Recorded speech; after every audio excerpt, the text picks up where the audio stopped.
There we go. I think they missed out on a lot of really good stuff already, man. But that's good. Yeah. Hold on. Well, we're gonna talk about it all now. Let me Okay. go like this. Now let me go. All right, we're live. I couldn't go. I couldn't go live in a group. I had to change this around. And hey, here we are on Tech Tuesday. We are sitting having a good old conversation to ourselves, but we're gonna relive that conversation. And the things that I want to touch on, Luigi. I'm here with Luigi. We're talking about SEO. We're gonna talk about automations, AI, those kind of things. But today, to kick this off, I want to start talking about active and passive activities and lead generation activities. And then what we'll do is dive into them a little bit deeper. But active equals you are exchanging time on task for a result, like calling, networking, or door knocking. And I can Right. promise you that if you go time on task over time, you're going to win. I called probate leads today. My goal was to get 5 people to mail a card to or create a follow-up with. I made 40 dials and I got 4 people, so that was 10%. I'm hoping to get 1 or 2 of them, right? So that's active time on task. Passive is you create something which works after the exchange of time, which is like video, YouTube, mailers, those types of things. So we were going to talk about in the beginning about some ways to use technology, AI, automation to help you in your active and passive pursuit of leads, because that's what we're looking for, right? We Right. all want leads. We want to do lead generation. We need more people to talk to. I'm a firm believer that if you can just have 5 two-way conversations every single day about real estate, 5 days a week, that's 25 people, right? What's the math on that, Luigi? What's 25 times 52? Do you know off the top of your head? 25 Man, times 52, 130. So it's 1,300. there you go. So if you're sending out, if you're having 1,300 conversations with somebody who needs your service, because in probate there's often a property. I'm also contacting people that have owned their home for more than 10 years because they Right. bought in 2013 and they probably bought low, so or at least 2013 or beyond. So they bought a little bit lower, or hopefully when the market was a little bit flat. And Hmm. then next we're going to call them people and we're going to follow the 10-10-20 rule and say, okay, I want 50 people around this address who have owned their that just listed who have owned their home for more than 7 years, 10 years, 12 years. Hmm. Okay.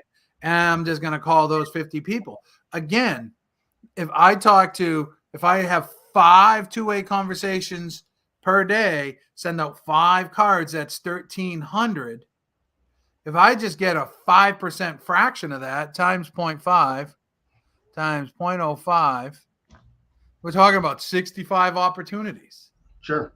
And even with that, if I remember right, what was the Millionaire Real Estate Agent books conversion rate for databases was 70. For every 70 names, you'd have a transaction, right? It was that something like that. It's something like So that. that's 18 transactions just off of the 1,300 names. If you use that, if you're use the MREA conversions, so that's already twice, almost twice what the average agent is doing, especially in the last couple of years. And something I wanted to touch back on real quick, Johnny, was your data and how you're set, like how you're sorting your data. The National Association of Real Estate Agents, or I forgot what they're called now because they're useless. But sorry, my bad. I'm a bully in that way, I guess. But the National Association of Realtors data suggests that um, the average, or I guess it would be the median homeowner, lives in their home between 10 to 13 years before they move. Within, at least in the last, like, I think it's been like 40, 50 years, home values have gone up 10% year over year, which means that by year 10, most people have doubled their home value. And then they've also paid off a significant amount of their home, which creates that gap for equity. The last couple of years, a lot of places have seen like very, very like really increased growth, even more so than 10% a year. And so being able to like identify that in your list and just pick those people to talk to that are more likely to be in the position to sell is going to enhance your prospecting. You don't even need really, you don't need anything special for that either. You just need to be aware of how long they've been there, and then use the data that every one of us has access to through NAR, which is appreciated. I guess I could say that nicely. Yeah, I mean, I think they've done a good job. I think the whole forced commission thing is where it screws me up a little bit. I appreciate it, but don't forget that where the buyer agent commission comes from, and this is what baffles me about the jury or the verdict is, or the decision, is that buyer agency didn't exist. So you took the listing and let's just say 6 apples, and I'm going to give away 3 apples to whoever brings the buyer. Mm-hmm. Well, the buyer would talk to somebody and they would think that that person represents them. So this lawsuit actually undermines, they're trying to protect the consumer. It's just a money grab. It doesn't protect the consumer. What it does is it puts the consumer at more risk. And more risk for more money. So they're at more risk. It's going to cost them more money to be at risk because there's agents that are still going to charge their 5%, 6%, 7%, right? Mm-hmm. But now they're not. There's no obligation to represent the buyer in this at all, which is terrible. So, everybody's like, oh, the buyer should be paying their own, blah, blah, blah, blah. I don't disagree. And I've always had the conversation with people. Mm-hmm. I've always said, listen, this is what I charge. If that doesn't work for you and you want a greenhorn, I can give you Jimmy to just start it with. Exactly. He's not going to be the same like me. Right. I can promise you. He doesn't have the experience. He's going to have to come ask me, and I'll give him the answer. Then he'll go back to you. Why not come to source? Mm-hmm.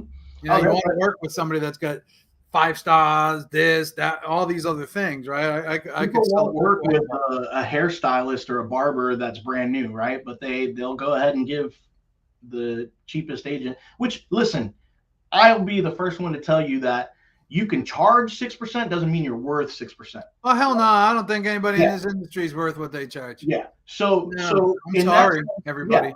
Yeah, in that sense, man, I really believe that the people who are putting the client ahead, the fiduciary responsibilities ahead, those are the ones who earn their commission. Now, don't get me wrong. There are people who have figured out inefficiencies in our market, right? To be able to create a lot more opportunities for sales. And that's also a reason for them to be considered good at what we do, right? Because there is an element of this that depends on sales, and it depends on marketing, but it doesn't depend on manipulation, and it doesn't depend on not taking your responsibility as a fiduciary seriously, because that goes beyond NAR, right? It goes beyond being a realtor. Our responsibility to our clients is the federal, right? It's federal. It's by the state. And so, we've talked about this a lot, Johnny, and I know there is a lot of contention. I'm one of the people that believe that we're not necessarily supposed to be like famous, right, as real estate agents. Now, I do believe that the agents that serve their community the right way gain the notoriety, but to go after fame first is not good for a real estate agent, in my opinion. I think you need to stand out and brand yourself and all those other things. It comes with the work. It comes 100%. But every other day we got a new person launching a YouTube course who's the next YouTube guru, and I'm just like, oh my God, I saw one recently. I got $85 million in my pipeline. What does that mean? Yeah. You get $85 million in leads? Yep, I guess. Hey, dude, that doesn't mean anything. I have $1 million in stock tips, my dude. Right? Yeah. So anyways, let's talk about some technology and stuff like that. I'll be honest and tell everybody exactly what I'm doing. I'm using RedX, right? I'm using RedX to aggregate my data of those particular homeowners that have lit for my 10-10-20 who live in a vicinity of a subject property. And I'm also aggregating my data through a third party for probate. I can also get divorce or distress leads and those types of things. But I don't want to deal with distressed. I spent years in the REO world. So here's the deal. 2 hours a day is time blocked for me to make phone calls and organize and follow up. I actually probably make an hour and a half times worth of hour and a half worth of phone calls. And then I organize, and then what I mean by organize is making sure they're moved to I go back, make sure they're moved to the right folder. I take notes the whole time I'm doing it, right? And I go back and I make sure that each one, because sometimes when you're in the, you're in the pressure. So I go back, I make sure each one is done. I move them to a follow-up. I move them to the hot leads folder. And, I send out cards to them, because that's how I say it to them. I'm calling probate. People who may have just recently lost a loved one, so you have to come at it with empathy and not salesmanship punch you in the face. 100%. Right? I don't use a script. And I know people cringe and stuff like that. Listen, I'm in Maine, man. I'm going to ask you how you're doing, right? How I can help. You know what I mean? This is what I offer. Get to know you. And my telemarketer, who I had years ago, was one of the best in the business. And that's how she did it. So that's how I do it. Right? Have a conversation with people. That's it. I think that's the best. I mean, the best way to approach it. And listen, I understand scripts and dialogues, right? There is a need to be structured. However, in certain scenarios, you need to be able to lead with your heart. And sometimes those scripts and dialogues don't really allow you. What I think they allow you to do is get back into a conversation that has to lead somebody towards a sales decision. But when you're talking to somebody who's bereaved, how could you think about a sale at that moment? And now, don't get me wrong, a lot of these people are people who there's death and it sucks, but the home is a burden now, right? And they need it gone. And those are the people that you're helping, or the people that we're looking to help in that sense, is the people who the home is now a burden to them. It's not something fun, it's not something exciting, it's not an investment. It became a burden, and now they would rather sell it, recover the money to pay off whatever debts they can, or to enjoy that inheritance in that form. So yeah, dude, it's the idea of being able to script that conversation and be able to touch on every point without having a little bit of creativity and a little bit of compassion and empathy in there is just tough. EQ over IQ, baby. You know what I mean? EQ over grind any day of the week. I'm not looking to sell 30, 40, 50. I'm not looking to build a team. I don't care about another award.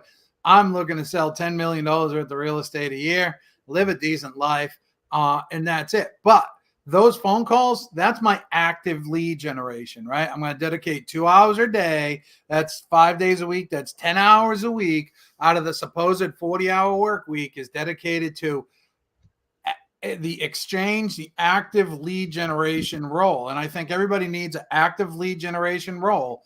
That's mine. The technology I'm using happens to be RedX and some other things. But you got some technology that people can use too. And tell me a little bit about that before we move on to the passive source. Yes. Tell me about some of the tools that you have encompassed. I said mine, you say yours. All right. So my favorite tools especially when I was in real estate, one of the things that I used a lot behind the scenes, just a little background information about me. I love shiny object syndrome. I don't shy away from it. I have so much energy that I can put attention into shiny object syndrome and still do my job. And actually, what has ended up happening is I've taken everything I've learned and put it together into my platforms. Some of the tools that I use inside that platform, you want me to just I'm putting it all out there, right? Go ahead, bub. Okay. So my new tool Agent Base is actually built off of a CRM. I like to call it a customer experience platform, because it really has every tool you can think of. It's called Go High Level, and you may have heard about it before. A lot of agents aren't aware of it, and those who are aware of it might have the idea that it's because it's just like some of the brokerages out there. It's kind of pushed as an affiliate opportunity. Now, I don't do affiliate, right? I could, it's not an issue, but I love the idea of being able to take somebody's process and build it out for them, because then they will do it. right? I realize that if I build my own process, I'm going to do it. If I get somebody else's process and just throw it on here and it's free, and now I have to hype myself up to do their work, for me, I'm not going to do it. I have to be so, I have to consume myself a little bit into building what I want and then running through that. And then a lot of agents, dude, it's not what we do on a daily basis is not difficult. We just don't do it, right? And there's no amount of tools, there's no amount of anything that's going to make you want to do your job if you're not doing it. But a platform like Go High Level has so many different things that you can, websites, calendar links, so you can replace Calendly.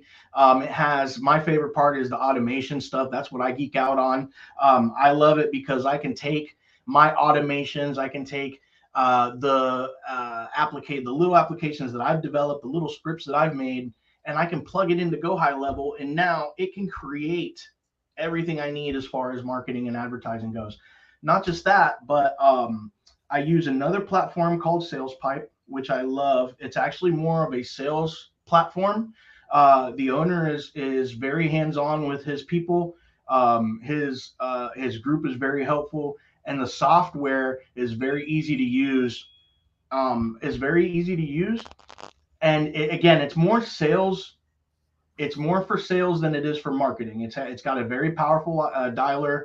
It's got a very easy to use form system and things like that. I also, right now, we're building out a very dope tool called Referral Cards. And this is actually a project that Johnny and I have been working on for a while. And it is a virtual card website that allows you to build virtual business cards and micro sites so that you can network, right? Our idea is to simplify the human connection. And that's part of simplifying the face-to-face connection or the networking side of it, right? Which is what I feel you're all about, Johnny.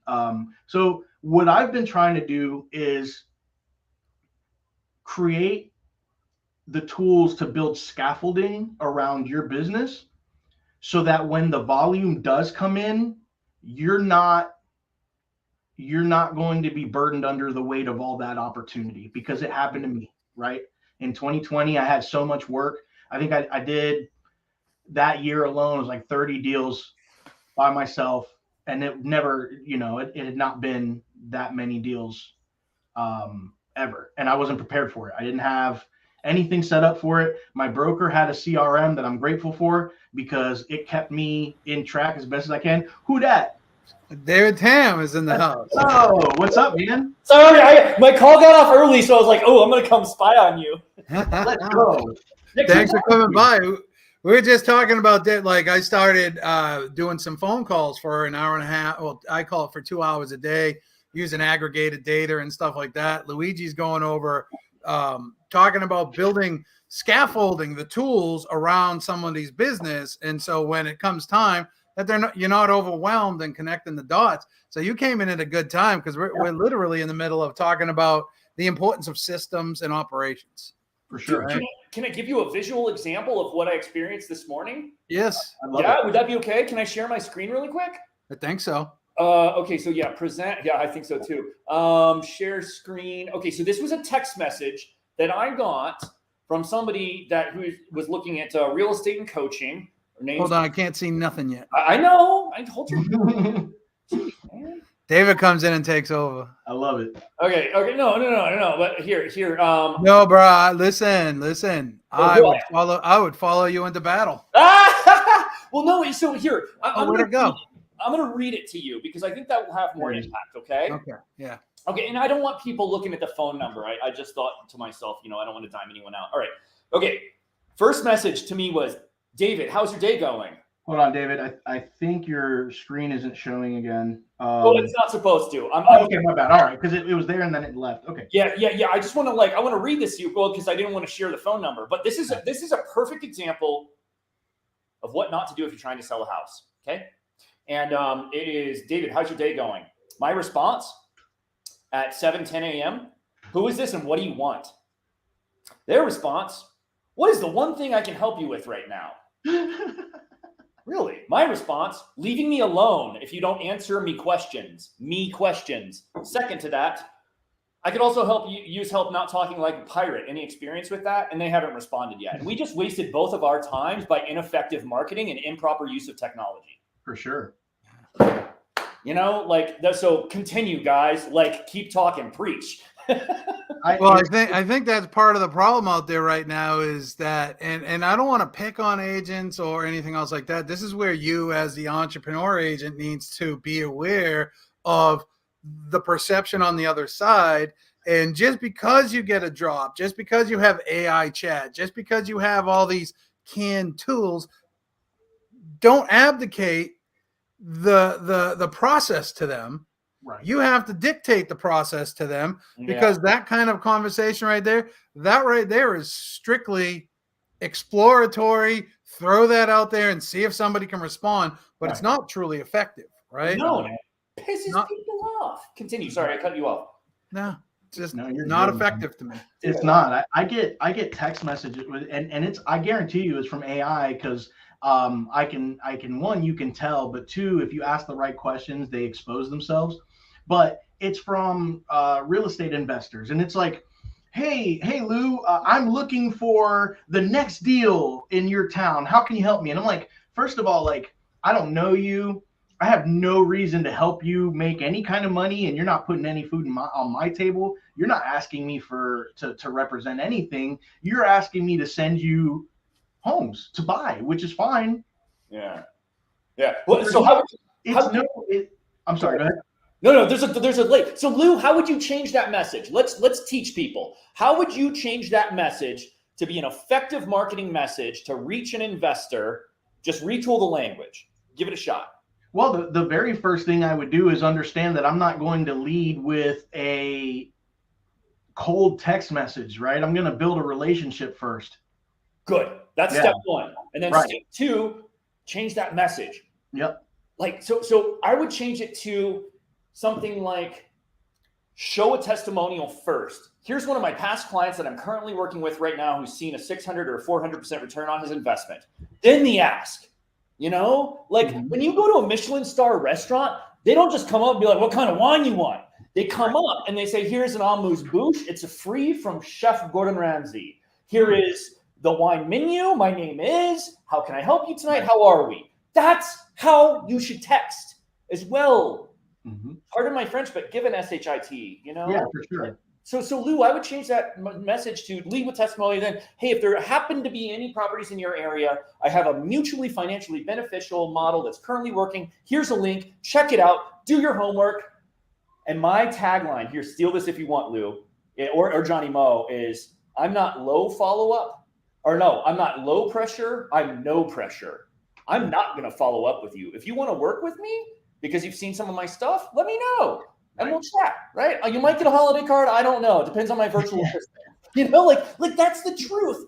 That converts at like above 50%. You know what I'm saying? So anyway, I'm gonna zip this. You guys keep going. I take the Elmer Fudd approach. What's that? I'm hunting rabbits and you're a rabbit. You know what I mean? So basically, let's use the investor thing.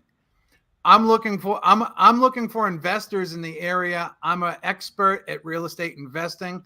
Are you interested? I like that. No? I like that. You know, because, you know, I'm all about just I'm bullet point, right? I'm just about getting to the point. This is my intent, right? And I was taught, you know, the 313 method of communication by Ryan Foland, right? You got to be able to identify your avatar. What's the problem that you're trying to solve, and what is your solution? And that's where I want to be. I just want to get that one sentence to you, and either you say yes or you say no, right? And it's if-then statements from there. I'm going to say, hey, listen, I work with investors in the area. I'm an expert in real estate investment and have access to programs. Are you interested in working with somebody local like this? Or are you an investor who's looking to work somebody local like this? I'm not looking for commitment. I'm looking for people to move this thing forward. Right? Dude, this is such a critical concept. They teach it. Okay, so like when we're talking, okay, backstory. I write marketing curriculum for colleges, okay? Like I'm in the academic space. And so what I'm trying to do is teach people what they're actually going to use on the outside. And what's really interesting of what you just said That goes 100% against marketing theory and sales training from the 1990s and 2000s, right? Which is the big maxim: never ask a yes/no question. You're giving them the easy out. Well, ask them a vague question to tie up their time and get them in a conversation, and then Time down and you for copy, and then maybe you'll get a transaction. Like, I say that's all wrong. You're right. I would much rather use a yes/no. The people that are not interested, cool. Let's stop wasting each other's time, and we'll all focus on the yeses, and then we'll open up a conversation, but leading with value. Right? You nailed it. The more texts that go out, the more emails that go out, the more chance you become spam. So, and stops and all these other things. So if I can minimize that, I'm not looking to work with everybody. I'm looking to work with 10 investors in the area. You want to be on my list or not? And they don't want to work with everybody either, dude. I've met people that, as far as investors go, like you either have to be able to put up with their personality style, and sometimes that means you put yourself second every time, right? Which, for agents that might be, but sometimes you have to work. And I guess what I'm trying to say is you really got to work with people that you can vibe with at that level. Because it's a thankless job sometimes, and that's why the tech means a lot. But I mean, that's a really good point. You guys ever fired a client before? Yes. Yeah. It's funny having that conversation with like 3 service providers. So Lou, you really make an interesting statement. So one of my mentors, his name is Matt. He's a beautiful human being, and he runs a real estate business in Colorado, and they're like one of the top per agent producers in the country. And when we sit down and we talk, he's like, Dave, the Navy SEALs don't scale, right? They're not looking for 5,000 Navy SEALs. I'm looking for 120 agents that are the best in the world. I like that approach. Yeah. I'm kind of the same way. Like for my consulting business, I'm looking for 5 to 10 more, maybe, and then I'll be done probably forever. You know what I mean? Like that's kind of the mentality. And that way is I've only fired a client once years and years ago, and I haven't recently because of Lou, what you just said, I have an extreme vetting process, that takes months of, are we going to work there? Do you say what you're going to do when you say you're going to do it? Do you respond to emails? Do you respond to texts? Like these are all requirements before I'll ever work with somebody. You know what I mean? Do you guys have a similar thing from a technology perspective? Like you got to have a CRM, or you got to have a website, or you got to like any of those, or can you help with all that as well? So, Johnny, well, as far as I go, my thing is that I just need somebody else to let me know how they want to build it, right? Because I cannot choose for you your process. What I can do is help you document it and then set it up, or give you the tools to document and set it up for yourself, right? It's a lot more expensive if I have to do it, but the tools are there because I have access to the tools. I give the tools out for a lot less expensive than you can get it from the actual developers, right? Yeah. But it's tailored towards real estate specifically. I have another one that's not necessarily tailored towards real estate, but more towards AI and automation. So it's not branded for real estate, but still on the same Go High Level platform.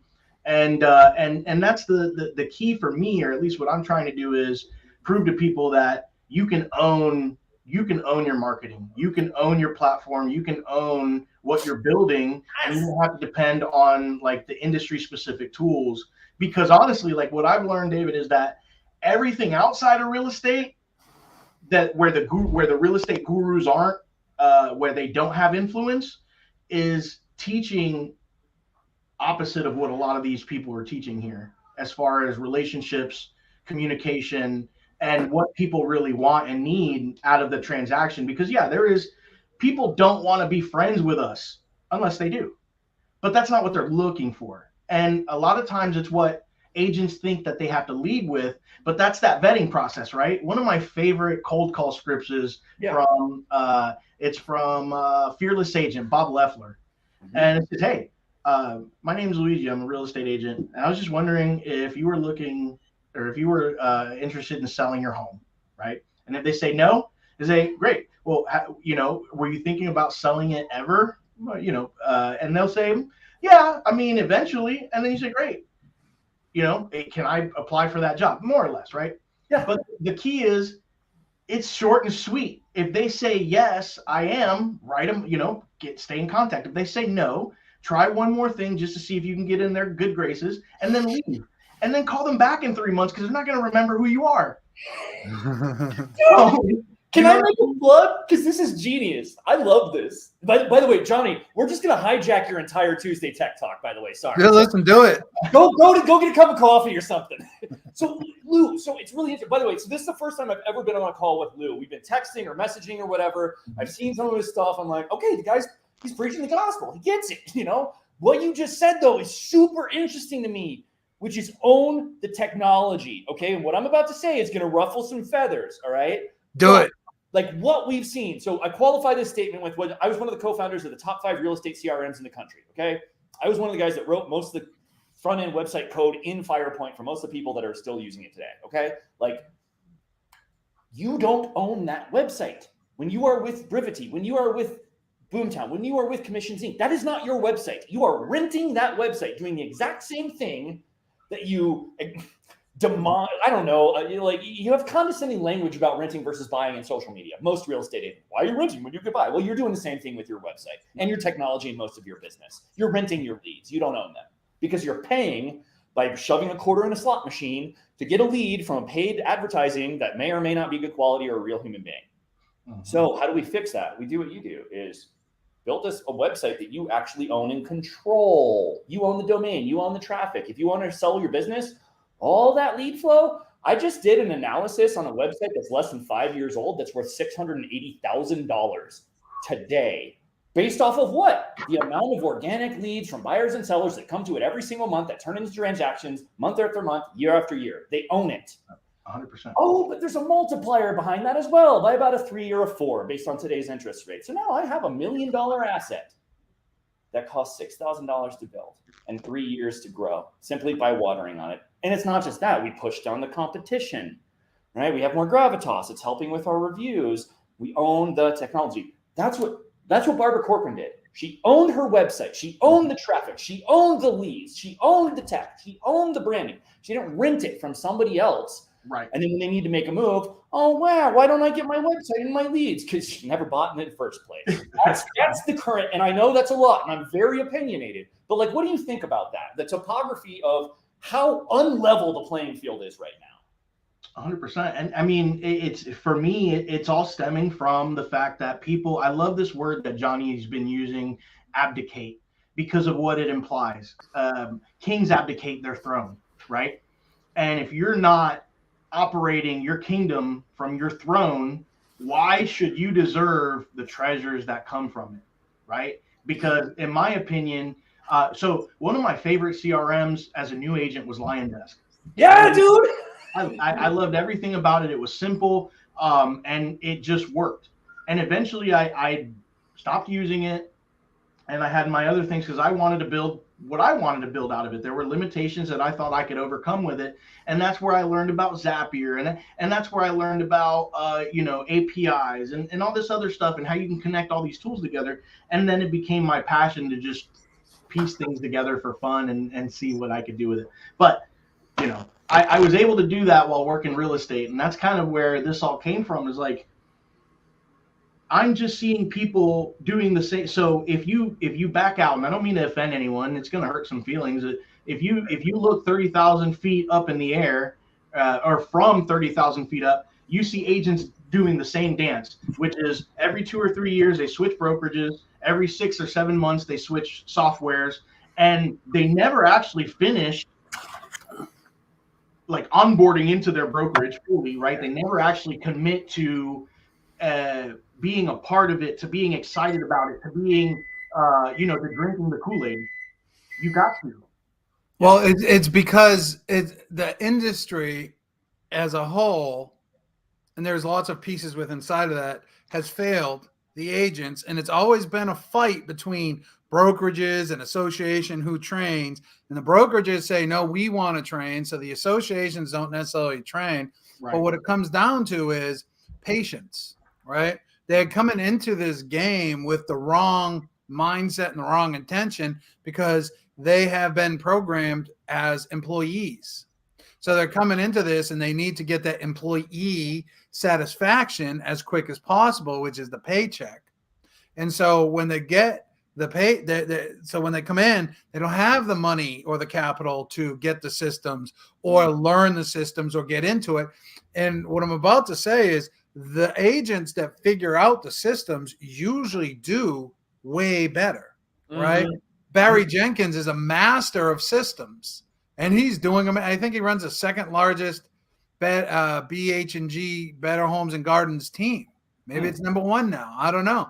But he runs this mammoth team because he mastered systems. Okay. So again, it goes back to what I said earlier. If you're going to just abdicate that your AI is going to do this, and if you're going to abdicate that your text messages and your drip campaigns are going to do this because they came pre-loaded that way and you don't go through it.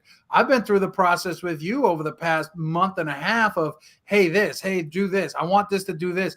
As a result of that, and I think what David says is so important. And I think what Luigi is doing with the Go High Level and the agent base is so important, because it's not just about, this is the part another part where I think the industry failed. I'm Explore Maine Live, Explore New Hampshire Live. I'm bigger than John, the realtor. Nobody wants to know and hang out with John, the realtor, but everybody wants to go find who's got the best pizza, who's got the best pho, who's got the best smash burgers in the area. And as a result of that content, I get to then come in on the back end of all of that. But with Maine Probate Solutions, with community leaders, with I Am Johnny Moe, with My Town Network, all these things are simple micro sites that are built on the agent base. So whatever I want, and then through referral cards, I can drive you to wherever I want, because we're simplifying human communication, the online communication process, right? That's what we're doing. And that's what I want to do. I think the industry, why that happens, why agents come in and they don't finish anything, because they get in all of a sudden and it's go time, and they don't put any time into their schedule for systems. They don't put any time in. So then what happens? They get a little bit of money and they're like, here, you do it. Right. And that's okay too. Right. And that's all right too. But you should never, and again, abdicate is such an important word, because it implies that you're just giving it all up without having to figure it out. And I really believe that what makes, and sticking to the word kingdom, what really makes a kingdom is that you know every part of it. And then you can hand it off, right? Because if you know if you can explain to a developer what you want, and then you know that they're doing it the right way, that's power. But if you have to rely on the developer as the source of truth, you know what I mean? Or an account manager at a CRM who's just taught to keep the account. Your job depends on you keeping the account. You will lie to save it. Like, it happens all the time. I was on the phone this morning with someone who's just got lied to, blue on the face by a technology provider nonstop. And it's unethical. I'm going to make one plug and then I'm going to jump out, okay? But thank you for having me as a cameo appearance. I feel like you're welcome anytime, because I know the energy and the brand. Yeah, the energy was a huge rush. Oh, good. And this is me off no caffeine. Like, I quit drinking coffee a lot. Oh, don't worry, I'm going back. Okay. So I want the audience to really understand something. I personally, and it sounds like we as a group, kind of pick at the industry a little bit. That's okay. It's not just look what's wrong, look what's wrong, look what's wrong. Right. Audience, wherever this is being posted, real estate agents, hear me. Like, we are trying to build the solutions for you that work, that make you money, that don't break the bank, that are a departure from the last 20 years. Exactly. Okay, I've dedicated the rest of my life to building technology that does good things. And like Lou, we test on ourselves. We make sure it works. And I don't even take on a client. This is not a sales pitch, by the way. I don't want any more. I'm done for 2023. So no. But we need to ask deeper questions about the onus and responsibility of the real estate agent and their participation in the technology as it grows. Because what I find is about half the people I talk to, those answers are no's. They just want the easy button. Just do it for me. I don't want to be involved. I just want turnkey. I don't want to do the work. Well, then I cross-reference that with the latest NAR research. that says real estate agents are pretty much in the U.S. economy make the most amount of money for the least amount of work out of any other profession in the continental United States, full stop, period, which is really interesting to me. So I wonder if there's an opportunity here for us to change the narrative in the entire industry while we see all this antitrust stuff, these billion-dollar companies toppling, falling. I want to stand on the shoulders of dying giants and make the real estate industry a better place. So let's go do that. All right. I love that, dude. I love And that. I, as the brand guy, think it starts with brand. It starts everywhere, man. Yes, sure. Start with brand. The Just fact start. that you're the whole concept of dying giants, man, just to me, we live in a time right now where we can move wherever we want. We don't have to live near the ocean. It's not old times where people are getting sick. Like, we can go out and build everything we want out of life and do it from like, I'm a homebody. I'm working on that, right? But I'm a homebody. I want to be able to go anywhere in the world and work from home. But I mean, it's an incredible time full of opportunity. And in the real estate industry, there's so much chaos that if you can just grab onto a little of that and turn it into order, this is going to be the next 100 years, in my opinion, of the real estate industry getting built today. Of the largest segment of the U.S. economy, including national defense, by orders of magnitude. Like, people are like, oh, it's real estate. No, like, we spend more money on real estate in the US than submarines, fighter jets, bullets, and beans worldwide for any other country, all combined in totality. Like 1% of 1% of 1% of this, it makes you a multimillionaire. Yeah, absolutely. Right? I want to say this, David, before you go, because I'd love to get your opinion on this, because you are a technologist. Yeah. And I say this to agents all the time. They get mad at Zillow. All Zillow is a website with IDX. Realistically, that's all they are. They are a website that has access to everybody's information. They just made it real pretty. They were up in front. And here's the key to why I think Zillow took off was when every agent's out there, and even today, they got forced registration. Zillow was like, here's all the information. When you're ready, reach out. And they changed consumer habits. Exactly. Because Zillow is a freaking verb now. It's like Google's a verb now. Which they changed the habits of every other technology provider as well, because they were first to market. Right. However, there are market makers and there are market takers. Gentlemen, now is our time. Okay? Like, the old guard is dying. Yep. Like, Everywhere. Not just our economy, not just real estate. We look at its disruption is global right now. Everywhere. The advent of AI, I can build impactful technology to disrupt billion-dollar firms in a night. Dude, I replaced myself in my old company. I was a data analyst for a huge, it's a healthcare company. They work on Medicare, Medicaid. Cool. And the year that I decided to go into business for myself, I automated my entire job basically on an Excel spreadsheet with macros, and I recorded like every website that I had to pull reports from, the cleaning of the reports, the removing of the data, transferring the data to a database to be audited, and I handed it off to a junior with just literally one button on the Excel sheet. Dude, brilliant. And listen here, like, for everybody that's listening, don't get brave and a wild idea and just go hire some Yahoo off Fiverr and say, automate my business, and they'll ask for $10,000 and then you'll wonder where they went. Like, don't do that. But do get involved with people like Lou and people like Johnny, and just ask them. But maybe just not in the next 3 months. Okay. But then asking the question of, so for real estate agents out there, look at me. Ask the question, what have you done for others that you could do for me? Show me. Can I talk to some of them to see if it works for them?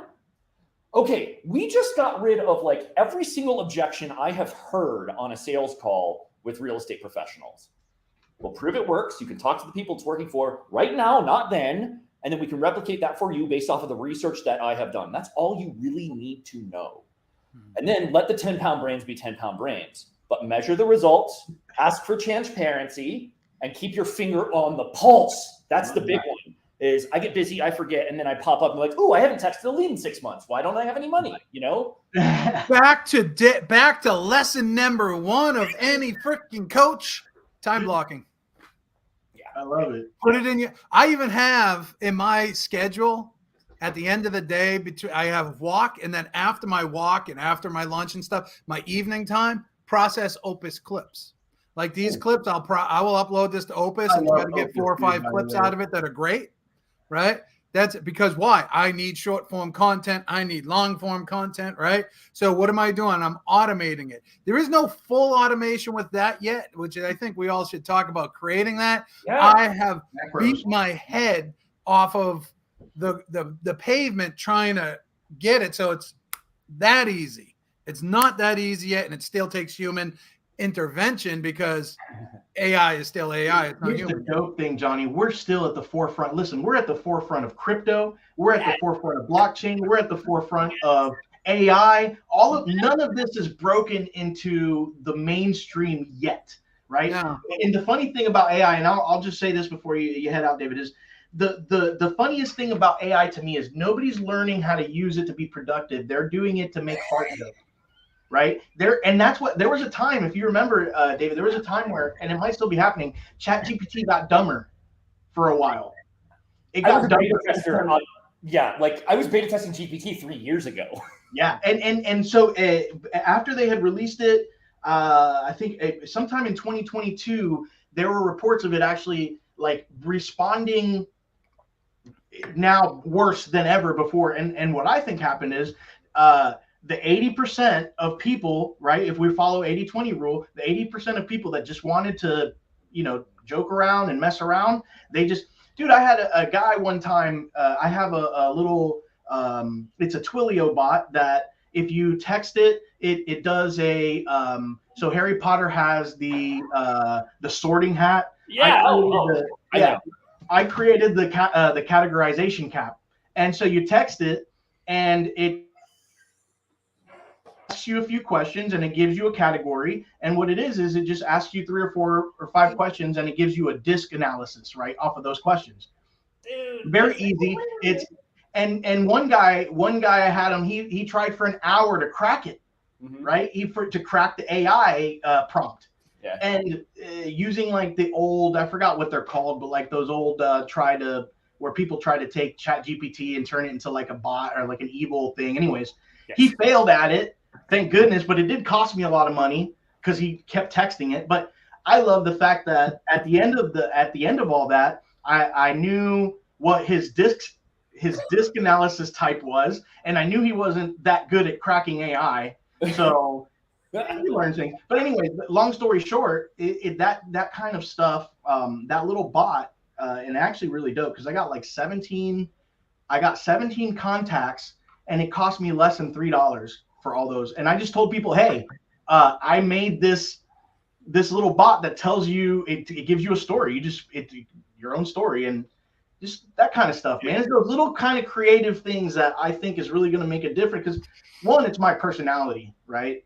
But two, AI is out there, and all these things are out there for us to imbue our personalities into it, not for it to become who we are, not for us to become AI, but for AI to take what we have and amplify it.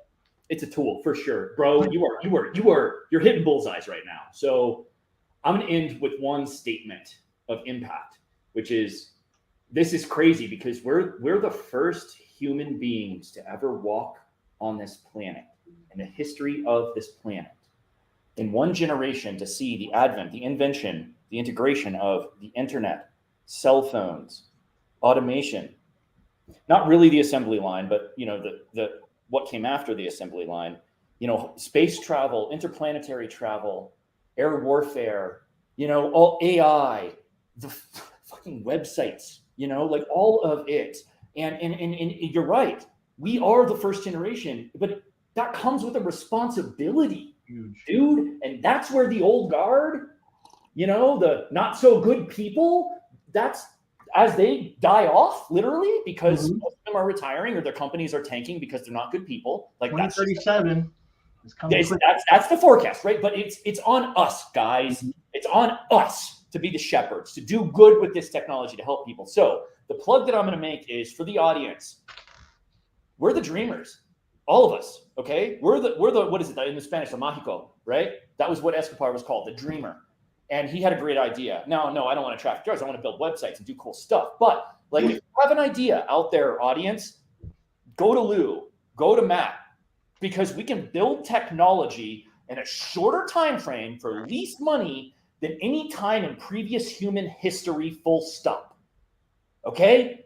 Like, if you have a really good idea, let's talk. Because we can turn ideas into technology. I've done 6 tech software startups in 5 years. They're all successful. Okay? Like, it's not that hard. I'm not that smart.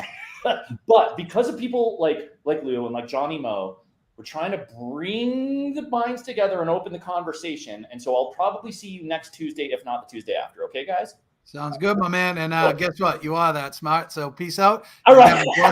Have a blessed day. Have a blessed week until I see you next. Sounds good. Bye, guys. Peace.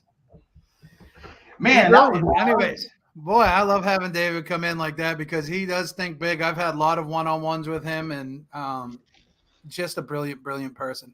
But he's right that the time is upon us now to take advantage of this stuff.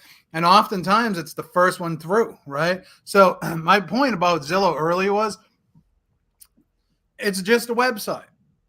They spent billions of dollars on search engine optimization and things like that. You, as an individual, what Zillow isn't doing, and I don't think they have any plans to do it, is to become the community expert, right? Zillow had to build on a national level. You have to build in 2, 3, 4 towns, an area or a region. Call it a county, right? That's it. All you have to do is focus on becoming the most well-known person, the most well-known agent, the top person. It doesn't happen overnight. There's no one button that fixes it. David does some SEO stuff for us on the back end. It takes time for that to happen, but then all of a sudden you have organic leads come in. It's like, where the hell did that come in from? Right? So it takes time. And some of those things that you need to be doing, in my opinion, first and foremost, I'm going to say this is video, but video without the website is just YouTube, right? So now all of a sudden I got the video, I got it on YouTube, I got it on the TikTok and all the other places. But when I move it over to digital, and now I can start ranking with it or using it differently and sharing it. And I become, again, Explore Maine Live becomes the hub of all information. And people are coming there because they want to see the restaurant reviews. They want to see the restaurants that I've eaten at in Biddeford, in Saco. They want to learn about the barbecue. They want to find out who's got the best lobster roll. I ain't out there always talking, and I'm following everybody. You can argue with me. If you're a real estate agent, you can't argue with me. You don't hold a candle to me. You don't handle, and the reason I say this isn't arrogance or hubris. It's because Gary Vaynerchuk is who I follow. And unless you're beating him, you don't have a right to say anything. Right. Period. Okay? And Gary Vaynerchuk says jab, jab, jab, right hook. So if it's always right hooking, if you're always just trying to get the sale, you're going to shrink your audience. Where if you're coming with contribution and becoming that spot where people can come to learn information, you can have. I told 5 people today, I'm not a salesperson. I solve problems. And I do it with empathy. That's it. I solve problems. I do it with empathy. I don't want to be a salesperson. I don't always want to just be talking real estate. I want to attract people. We're in a time in life where you can be anybody or anything that you want. 100%. You can take that however you want. You want to be a cat? Be a fucking cat. Okay? Because that's the world we live in now. So why not be the most recognized agent in Saco, Biddeford, Maine? Be the biggest cat you can be. Right? I don't need to be in the ocean out there fighting against all these huge names because I'm not trying to do that. Right. I'm trying to sell $10 million a year worth of real estate, grow my expansion team, and duplicate that process 10 times. That's it. I'm not trying to be anybody else. I'm not trying to do anything else. I help 10 people grow their businesses the way that I'm growing mine and become that community leader. People can say it doesn't work, Lou, but I got agents who move to new markets who it works for. I got agents who called me recently, like 2 of my closings yet. 2 of my 3 closings yesterday were directly from the videos. was dope. Right. I got 3 sides a couple months ago from the videos. Right. So when you're hearing this stuff, it's not me, it's them telling me. So you have a point right now that if you want to do something big, you can do something big. But I stress to you right now that you could be huge in your market if you utilize video, digital, and social. Digital includes technology. Yep. Right? Yep. One button, uploaded, done, over with. That's what I'm talking about. And it still requires work, Johnny. You know, like one of the things that you and I talk about a lot is how people they'll pay for a service and then they'll continue paying for that service but never do their part of the work required for that, you know, for the service to work. They're literally wasting money, their own money, because it's not your money. They're wasting their own money not doing the work, right? But a lot of that also, like I was going to touch on something you had said and I kind of forgot it, but the whole idea of you well, I forgot it, man. I'm not gonna try and make it up, but that's like, okay. Yeah, we'll continue back to it if I remember, but we'll come back. But we got to end it because it's more than a half hour. We've been going for 56 minutes. Can you believe that? Dude. It's such a good energy because honestly, Johnny, there's so much I can talk about technology, dude. But the sign of the times is here. It's been happening. It's been happening, and we've let it go. We let people we've let different companies come in and take your leads and build them up for you, and then sell them back to you at $500 a pop, and then people get mad, right? But that's what they're asking for. That's what they're begging for, and then the people who can actually afford it are the ones who are benefiting from it, even though it's the bottom 80% that are begging for it, right? Mm-hmm. Yeah. You got to stop that. There's no way around this. If you want your business to thrive, you have to do the work. And there's no way around it. If you want to dance with the devil, don't complain about getting kicked in the shin by his pointy ass toes. That's right. This is what I wanted to bring up that you made me think of, Johnny. I bet you most real estate agents just want to sell 10 homes, 20 homes to make their money so that they can survive and be happy, maybe more than survive, but be happy, give their kids a good life, you know, take their spouse out to nice vacations and shit once in a while, not to be filthy rich. But the problem is that we're surrounded by so much messaging that you're not good enough unless you're a filthy rich agent driving a Lambo in $1 million home, because it's the only way to prove to other people that you're a success. When I've met people who have really expensive cars, who live in really expensive homes, and they're not really of that class, you know what I mean? And I hate to say it that way, but they literally take advantage of the money that they have access to, or their credit, or whatever the case. And listen, man, I'm not hating on that. And I refuse to anymore, because I believe that people should be able to do whatever makes them happy. Yeah. I just feel that what makes me happy is being authentic and not lying to other people, right? Yeah. I think the biggest catastrophe that we have in our industry is awards. Here's Tom. He's the best in the office. Burr, burr, burr. You can't be like Tom, right? Man, you're right. So many people are just happy. And what is success? Success is freedom. Okay, success is freedom. Nothing more. Success is being able to do what you want to do, when you want to do it, how you want to do it. And on that note, we got to bounce because it's almost an hour. Lou, how do people find you? You can hit me up on Facebook. It's facebook.com/lucrative media. I changed it recently. You can also look me up on theagentbase.com, www.theagentbase.com, or send me an email, admin@theagentbase. I prefer messages over phone calls, but I'm always on the internet. So catch me on the internet. I'm not answering. And hey, listen, man, go take a look at real estate community leaders. Go into Facebook, find the group, join the group, and you can always reach out to me and find me on all my endeavors at IamJohnnyMo.com. Lou, thank you for being here. David, I know you can't hear me, but thank you for popping in. You always bring huge vision and opportunities. Everybody, if there's any questions that you have about technology, the direction that we need to go, the things that you can do, and how to be the most recognized agent in your market, feel free to reach out. Peace. Thanks, Johnny. Hey, you're the only dude right now that I see connecting dots like this, dude. And I appreciate you for it because no one else is bringing people together for a purpose like this. It's you, and I appreciate it. I'm proud to be a part of it. Thank you. Yep.